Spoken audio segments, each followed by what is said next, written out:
Vamos conversar sobre a ética de Habermas. Aqui estamos falando da ética do discurso e esse é o primeiro ponto central. Não estamos mais falando de um preceito de ética normativa, ou seja, isso significa que o Habermas ele não está preocupado com o conteúdo da decisão em si, mas ele está muito mais preocupado com a forma que ela acontece. Então é mais ou menos assim. Se a forma da discussão para se chegar a uma decisão obedecer o que a gente vai estudar aqui, ele entende que para aquele grupo a decisão ela então será ética, tá? E isso tem tudo a ver com a possibilidade das pessoas falarem. Isso é muito importante. Bom, então vamos lá. A forma, como a gente está falando, ela é baseada em um método. E qual que é o método proposto por Habermas? É a teoria da ação comunicativa. Essa teoria da ação comunicativa ela tem um papel muito importante dentro do pensamento habermasiano, que a gente vai estudar um pouquinho mais para frente, onde ele diz que é importante nós reabilitarmos a esfera pública, que é importante reabilitar a possibilidade de uma discussão livre, certo? Contra um estado de coisas que acontecem na nossa sociedade, onde os argumentos técnicos, vamos dizer assim, acabam tendo uma preponderância maior, tá? Os argumentos políticos, os argumentos da opinião livre das pessoas acabam ficando no segundo lugar.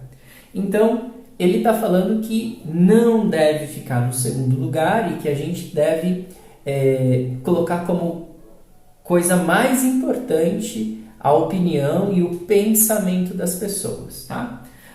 Eu fiz aqui apenas um quadro comparativo para a gente entender. Kant é normativo, o utilitarismo ele é semi-normativo, digamos assim, né? Então lá em Kant a gente pode entender que a razão ela contém o consenso. Então ele acredita que através do imperativo categórico, por exemplo, nós podemos todos decidir a mesma coisa em determinada situação dada. A questão da boa vontade, enfim, a não consideração das consequências, isso está presente aqui em Kant. Portanto, o consenso ele é contido pela razão. No utilitarismo, a vontade do ser humano, a busca por mais prazer e menos dor, ela vai ser mediada por uma racionalidade calculada. Então é uma noção de juntar a razão e a vontade. Porém a ação ela acaba ficando por fora disso. Porque como a gente viu lá no utilitarismo, variando-se, por exemplo, quantidade de pessoas envolvidas num determinado dilema ético, nós podemos chegar a ações diferentes, a decisões diferentes, né?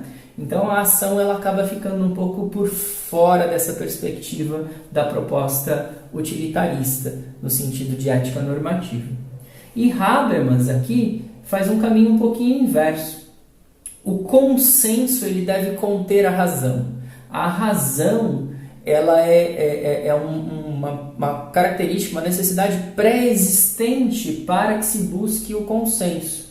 E a ação ela está também presa dentro do consenso, ela é existente a partir do consenso, mas a razão ela está contida pelo consenso, diferentemente aqui de Kant.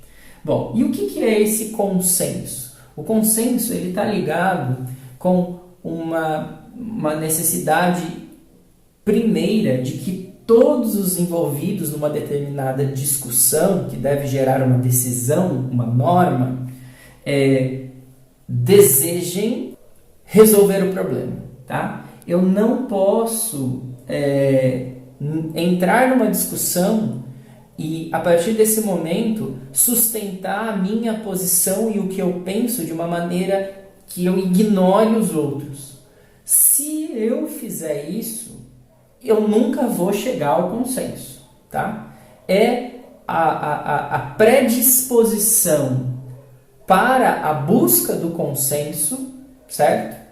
Que abre a possibilidade de se existir razão dentro da esfera pública e de, no final de um processo, realmente se decidir alguma coisa. Se eu não abrir mão das minhas posições ao entrar numa discussão com outras pessoas com as quais eu preciso decidir alguma coisa, porque elas são relevantes para esse processo de decisão, certo? Se eu não abrir mão das minhas posições, eu não estou numa esfera pública. Se eu não estou numa esfera pública, provavelmente eu só vou gerar conflito. Eu vou sustentar as minhas posições, não ouvirei os outros e dali não vai sair uma decisão que realmente amarre o que eu penso com a necessidade que eu tenho que o que os outros pensem também seja considerado. Então, isso é fundamental. E aí, pessoas, há alguns passos, certo? Alguns níveis para que nós consigamos obter uma norma. Começa no nível lógico. Primeiramente, eu tenho que respeitar a lógica para, conseguir participar dessa esfera pública. A ideia fundamental é de que eu não posso me contradizer, nem na coerência da minha fala, portanto eu tenho que tomar cuidado com a qualidade linguística do meu discurso, e nem no sentido semiótico, nem no sentido das palavras. Eu não posso dizer que eu falei que essa camiseta é vermelha e depois falar assim, não, mas veja bem, por vermelho eu estava querendo dizer azul. Não faz sentido, né? Então eu não posso atribuir sentidos diversos a uma mesma palavra, eu não posso atribuir sentidos que sejam ignorados pelos outros para uma determinada palavra que eu profira no momento da minha fala, né? Procedimental. Eu só posso falar e discutir sobre o que eu acredito. Eu não serei representante de uma ideia da qual eu não sou real partidário, ok? Então, isso é um ponto importante. Sempre que eu quiser incluir algum fato nessa discussão, sempre que eu atacar alguma coisa que eu não acredito que é importante para ser parte da decisão que alguém falou, então eu vou fazer uma crítica ao argumento de alguém, eu sempre preciso me justificar, tá? Então tá vendo como ele coloca espaços de entrada da razão no discurso dentro da esfera pública? Isso é muito importante, né? Então não adianta eu falar, você está errado. Por quê? Porque eu acho que você está. Não, você está errado por tal e tal razão, e assim sucessivamente eu consigo explicar para você mesmo por que você está errado, né? E também, claro, devo acatar e ouvir o que as pessoas dizem quando eu estiver errado. Comunicacional. Todos que estão dentro dessa esfera pública devem falar, problematizar, fazer as suas afirmações, fazer as suas constatações. Todos têm a liberdade de problematizar, tá?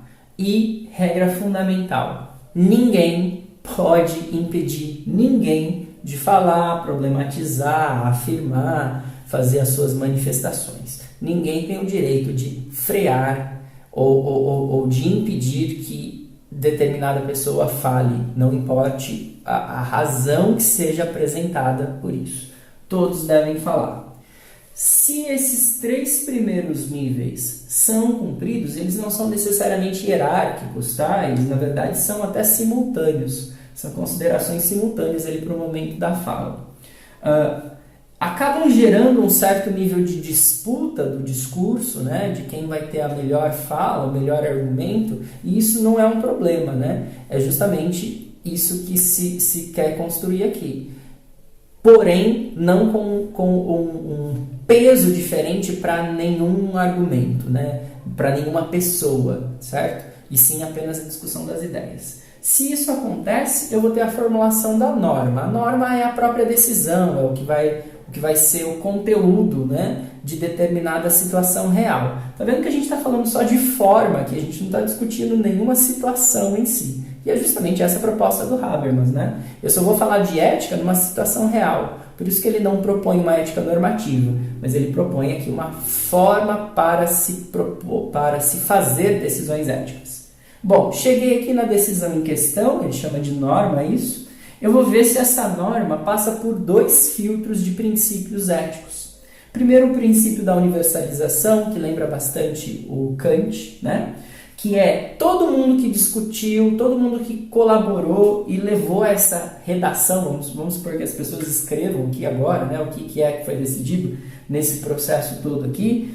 Ok, aquilo lá está escrito, agora eu vou olhar aquilo que está escrito por esse grupo que obedeceu esses níveis, eu vou olhar aquilo que está escrito e ver, poxa, se todo mundo, inclusive as pessoas que não discutiram aqui junto com a gente, se todo mundo fizer isso, dá bom, dá certo, tá?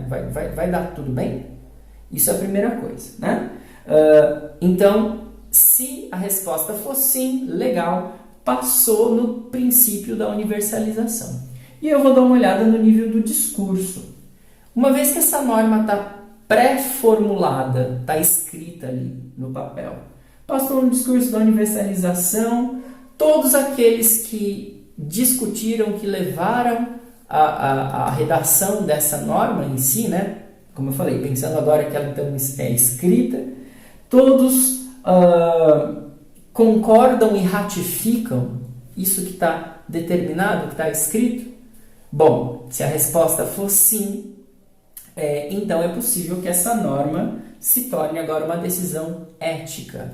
Se a resposta for não, a gente vai precisar voltar à prancheta e percorrer um novo ciclo de discussão na esfera pública, ok? Esse tipo de forma, pessoas, essa forma, orienta as discussões no campo político, as discussões no campo jurídico, ok? Com os argumentos que não podem ser contraditórios, com um procedimento para fala, com um rigor comunicacional e tudo mais, para que sim, então, possa tomar-se uma decisão através da formulação de uma norma. Tudo bem? Um abraço.